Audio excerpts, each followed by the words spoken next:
Hello, friends. This is Confessions with Amy, and I'm glad you're visiting my channel. Here we share new confessions every day. They say grief hits you in waves, but no one warns you that betrayal can hit harder and colder. I had just set my travel bag down in the hallway when I noticed the notification light blinking on my laptop. I hadn't even taken off my shoes. My coat was still wet from the drizzle outside. I hadn't slept in 3 days, hadn't eaten anything but gas station coffee and the leftover sandwich my cousin Jules forced into my hand after the burial. I was numb. The funeral was over. The last of my mother's friends had hugged me with tight, perfume-drenched arms and whispered condolences I barely heard. And now I was home. Back in Portland, Oregon. Back to my life. I opened my laptop and clicked the Outlook icon. There it was, subject, termination of employment. At first, I thought it was a phishing email. Some scam. But then I saw the name in the signature. Cameron Dillard. My manager for the past 3 years. It started formally, Sierra, we appreciate the time you've spent with Halden Metrics, but after reviewing your recent decision to take personal time during a critical operational period. I didn't finish reading it right away. My hands had gone cold. My heartbeat pounded in my ears like a siren. I sat down slowly, one hand gripping the edge of the kitchen counter to steady myself. Critical operational period? He was referring to those 3 days I'd taken off to bury my mother. The same 3 days I had personally asked him for. The same days he had approved, saying, "Of course, Sierra. Take whatever time you need. Family comes first." I scrolled down. "We've determined that your absence demonstrated a misalignment with our company's core values. We require team members who prioritize their commitment to Halden Metrics. Therefore, effective immediately, your position has been terminated."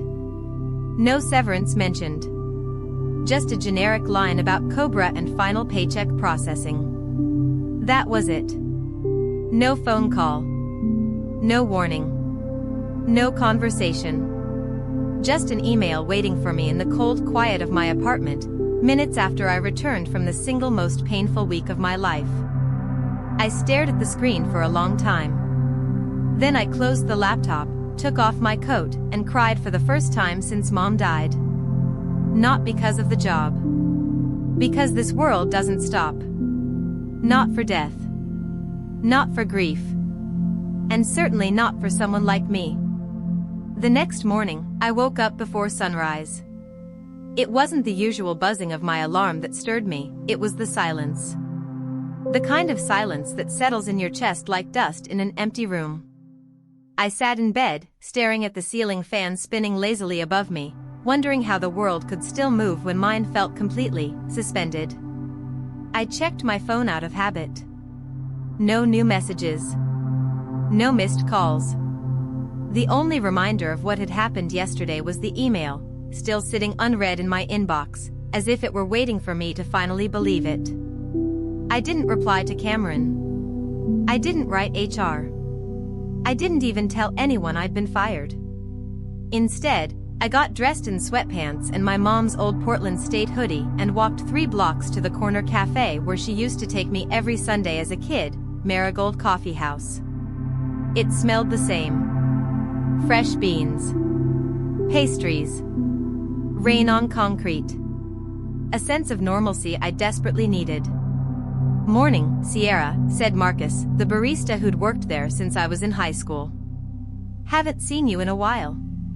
"My mom passed away," I said, almost reflexively, like it was someone else's line in a play I didn't audition for. His face fell. "Shit. I'm sorry. Really sorry." I nodded, unable to say anything else. He gave me my coffee on the house. I sat in the back corner, where Mom and I used to play word games with sugar packets. I remember her handwriting on napkins. Doodles. Grocery lists. Half-written poems. The ghost of her was everywhere. And still, despite everything, despite the ache, the loss, the betrayal from my job, I felt calm. almost eerily so. I sipped my coffee and thought about the years I'd spent at Halden Metrics. About the nights I stayed late to finish quarterly projections. The weekends I canceled plans for client deadlines. The birthdays I missed. The relationships I neglected. All for what? So that when my mother dies and I take 3 goddamn days to bury her, I'm labeled misaligned with company values? No. That wasn't just business. That was cruelty dressed up in corporate jargon. Still, I didn't feel rage. Not yet. Mostly I just felt done. Not with work itself, I'd always been proud of what I built, but with the illusion that loyalty meant anything in these places. That compassion had a place in conference rooms. That if you gave enough, someone would one day give back. I left the cafe and wandered downtown for hours. No destination. Just walking. I watched the way the sunlight hit the bricks on Alder Street. I watched a father hoist his giggling daughter onto his shoulders. I watched the world continue, unaware that mine had quietly imploded. By the time I got home, I knew I wasn't going to fight the termination. Not because I agreed with it, but because it didn't deserve more of me. They made their decision. They showed me who they were. And now, I'd show them who I was without them. 2 days after the email, I went back to the office, not to beg, not to argue. I just needed to pick up my things. It was a Thursday. Mid-morning. Quiet. I timed it that way on purpose. I didn't want to see anyone. I didn't want their awkward glances, their forced sympathy, their fake "how are you holding up," that people ask because they don't know what else to say. When I stepped off the elevator on the 12th floor of Halden Metrics, everything looked the same, exactly as I'd left it before I got the call about Mom. But I wasn't the same. I could feel it in my posture. In the way my shoes echoed on the polished floors. In how the receptionist, Tessa, looked up at me and blinked like I was a ghost. Sierra. I thought. She didn't finish the sentence. I'm just here to get my things, I said, and walked past her before she could reply. My desk was still untouched. My nameplate. My framed photo of Mom and me on the Oregon coast. The plants I knew were probably half dead by now. I knelt down and opened the drawers. Files. Notebooks. Post-its with years of thoughts, reminders, plans I once thought mattered. I started to pack everything into a cardboard box the janitor handed me without a word.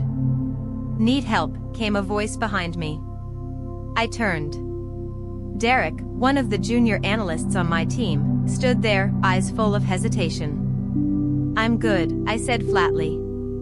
He lingered. We didn't know. About your mom. Cameron didn't tell anyone you were gone for that reason. Of course he didn't. All those conversations I thought had been human, how easily they twisted into silence once I became inconvenient. Thanks, I said. But I should go. Before I left, I placed one item back on the desk, a ceramic mug that said Boss Energy in bold, red letters. A joke gift from a coworker last Christmas. I didn't want it anymore. Let them stare at it every day like a little gravestone for the person who used to sit there. On the way out, I passed the conference room. Cameron was inside, talking to someone, gesturing toward a screen. He didn't notice me. Or pretended not to. It didn't matter. He looked exactly the same as always. Crisp shirt, expensive watch, that permanent expression of being just slightly above everyone around him. I looked at him through the glass and felt nothing. Not rage. Not sadness. Just the quiet knowledge that he had made a decision, and so had I. By the time I reached the parking lot and set the box in the back seat, I felt lighter. Freer. That office, for all the years I'd given it, wasn't home. It had never been home. Mom had always said, a place that needs you will never make you prove your pain. Now I finally understood what she meant. The days blurred. There's something strange about having your time suddenly returned to you. It's like being given a map with no landmarks, no destination, just open space. For the first time in over a decade, I had nowhere to be, and no one expecting me to perform, produce, present. I woke up each morning without an alarm. I made breakfast slowly. I drank my coffee while it was still hot. I sat on my balcony and listened to the hum of the city instead of the buzz of my calendar alerts. Grief would rise at odd moments. Like when I opened the closet and caught a whiff of my mother's perfume still clinging to the coat I'd borrowed from her last winter. Or when I heard an old voicemail I hadn't deleted, just her voice saying, "Call me when you get a chance. I miss you." I didn't tell my friends I'd been fired. Not yet. I just said I was taking time off. It wasn't a lie, technically. But inside, I was unraveling everything. All the hours I'd poured into that job. The countless PowerPoint decks. The late nights I spent rewriting performance reports no one ever read. The polite laughter in meetings.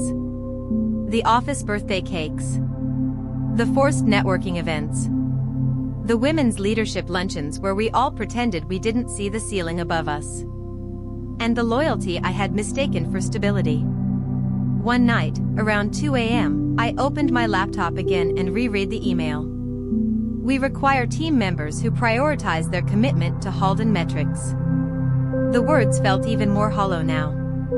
What kind of person writes that to someone who just buried their mother? I hovered over the reply button. My fingers twitched. A part of me wanted to write the most devastating response I could craft. To expose the hypocrisy. To threaten legal action. To name every time I'd gone above and beyond. Every time I'd saved a failing project. Every hour they hadn't paid me for. But I didn't write back. Because I knew it wouldn't change anything. They didn't care then. They wouldn't care now. And I was done shouting into locked rooms. So instead, I did something different. I opened a blank document and typed. What do I want now? I stared at it for a long time. Then I started writing. Not a resume. Not a list of goals. Just thoughts. Ideas. Fragments. Half-formed dreams I had shelved for someday. I remembered how, years ago, I wanted to start a consultancy that helped women-led startups get off the ground.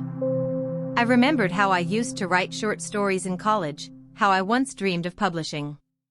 I remembered the non-profit mom used to volunteer with, and how she wanted me to take over their fundraising efforts when she got sick. I hadn't thought about any of that in years. That night, I didn't sleep. Not out of anxiety, but out of possibility. It had taken being discarded like a broken stapler for me to finally ask myself, what would happen if I built something they couldn't fire me from? It was exactly 8 days after the email when my phone rang. Unknown number. New York area code. I almost didn't answer. I'd gotten good at ignoring things lately. But something about it felt off. Urgent. Hello? A beat. Then. Sierra. Thank God. It's Mason Levy. Mason was Halden Metrics' senior client manager, the guy who used to CC me on emails at 11 p.m. and call it collaboration. A decent person, buried too deep in the system to realize how broken it was. He sounded like someone who hadn't slept in days. I'm sorry to call you like this, I know you're not with us anymore, but look, this is going to sound crazy, but I really need your help. I leaned back on my couch, letting the silence stretch long enough to make him squirm. What happened? I asked, finally. There was a loud exhale on his end, like he'd been holding his breath. You know the Fornell project? The logistics platform beta we were rolling out with the Seattle branch? Of course I knew it. I'd built that entire roadmap. I'd held the client's hand through every technical delay, every back-end integration. I was the only one they trusted. It's a mess, Mason said. The internals are scrambled, the presentation is 2 weeks late, and Fornell's threatening to pull out. They're already talking to Branson and Ward. I whistled softly. They go with Branson, Halden loses a 7-figure deal. Exactly, he snapped. And Cameron's in full damage control mode. He won't admit it, but he's over his head. Everyone is. We didn't realize how much you held together until I was gone, I finished for him. He went quiet. I walked to the kitchen, poured myself a glass of water, and let the clink of the ice cubes fill the gap. What are you asking me for, Mason? There was a pause. We need you back. Just as a consultant. Short term. You'd name your rate. You'd work remote. It's yours to define. The part of me that had worked so hard to detach, to step away with dignity, bristled. I thought of the mug I'd left on my desk. I thought of Cameron's email. I thought of how they hadn't even called when they fired me. But now that the house was burning, they wanted the woman who used to carry the fire extinguisher. You told them you were calling me? I asked. No, Mason said. Honestly? Cameron would lose it if he knew. That made me smile. For the first time in weeks, it wasn't a sad smile. It was sharp. I looked out the window. The city below moved on to people going places, buying coffee, solving problems, missing things, starting over. Mason was still talking. Sierra, I know it's a lot to ask, but if there's any chance. I interrupted him. I'll think about it, I said. But I already knew the answer. Not because I needed the work, but because it was time they saw the difference between what they discarded and what they can never replace. I didn't respond right away. Instead, I let Mason sit with his panic. I gave it 24 hours. Long enough for them to squirm. Long enough for someone in that glass tower on Alder Street to realize that cutting me loose had consequences. When I finally called back, I was calm. Collected. Surgical. Mason, I said, I'll take the project, on 3 conditions. He didn't hesitate. Anything. First, I said, this is a contract role. Temporary. No talk of rehiring, no internal politics. I answer to no one but the client. Done, he said immediately. What else? Second. I choose my own hours. I work remotely.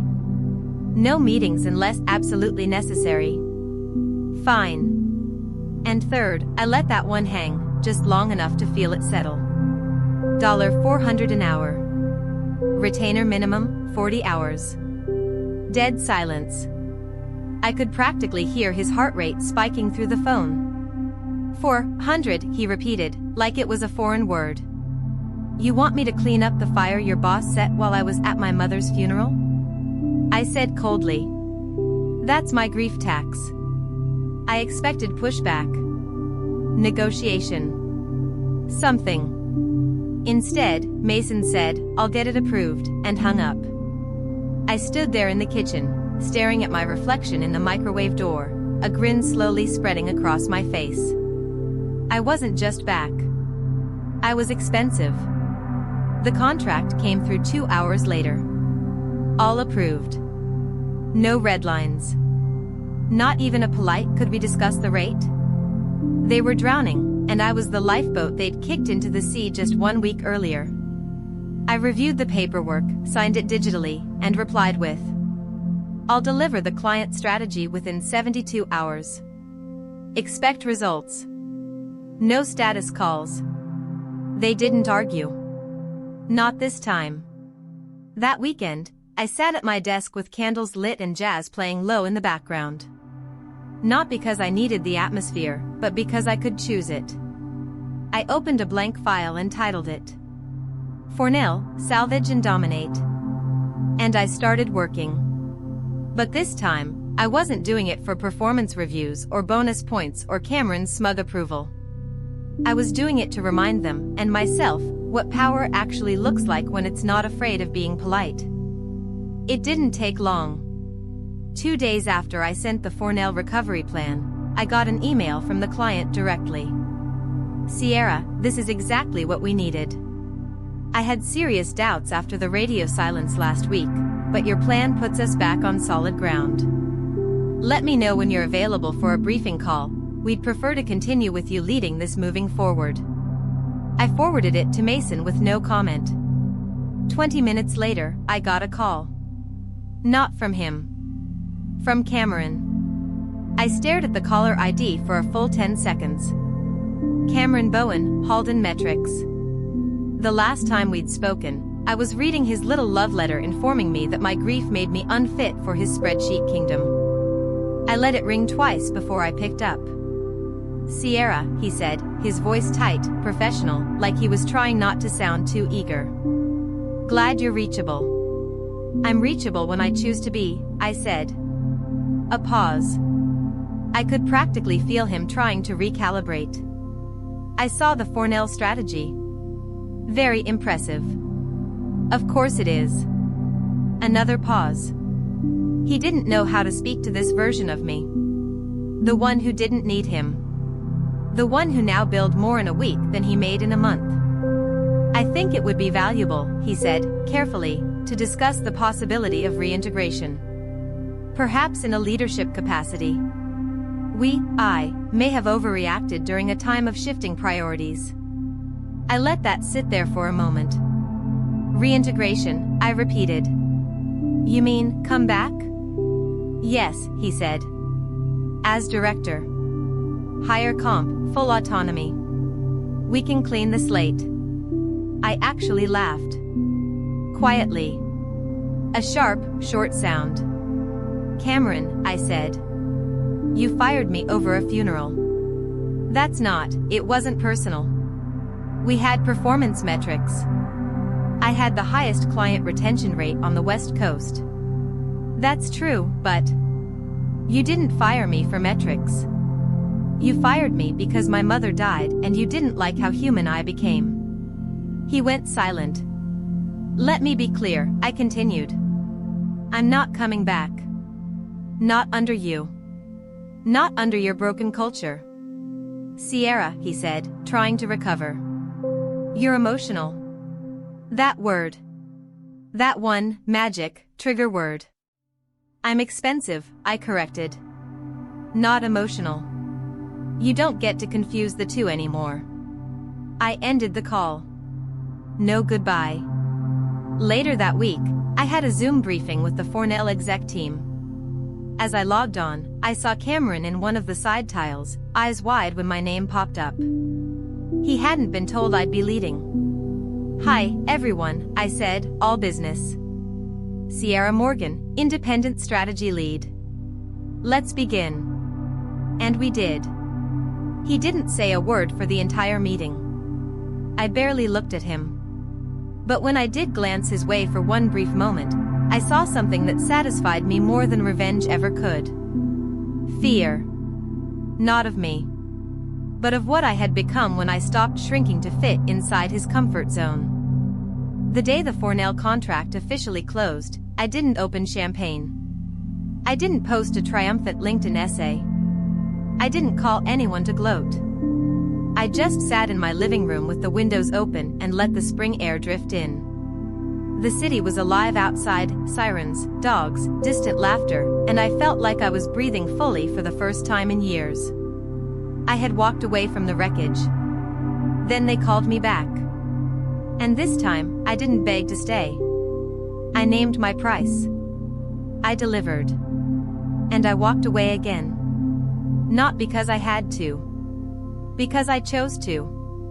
2 weeks later, I visited a small co-working space in Williamsburg. A friend had recommended it, high ceilings, real plants, a shelf of old philosophy books no one touched. I rented a corner desk for the month. Not to work for someone else. To begin something mine. I filed for an LLC that same week. Morgan Insight Group. Small. Sharp. Selective. I'd consult for women-led startups and nonprofits that actually aligned with who I was, not just who I pretended to be in boardrooms. I wrote a simple mission statement. We don't ask our clients to choose between being human and being excellent. We expect both. We protect both. It felt like something my mom would have said. I printed it and tacked it to the wall above my desk. I never heard from Cameron again. But sometimes I imagined him walking by my old desk, seeing the empty chair and the stupid red Boss Energy mug I'd left behind.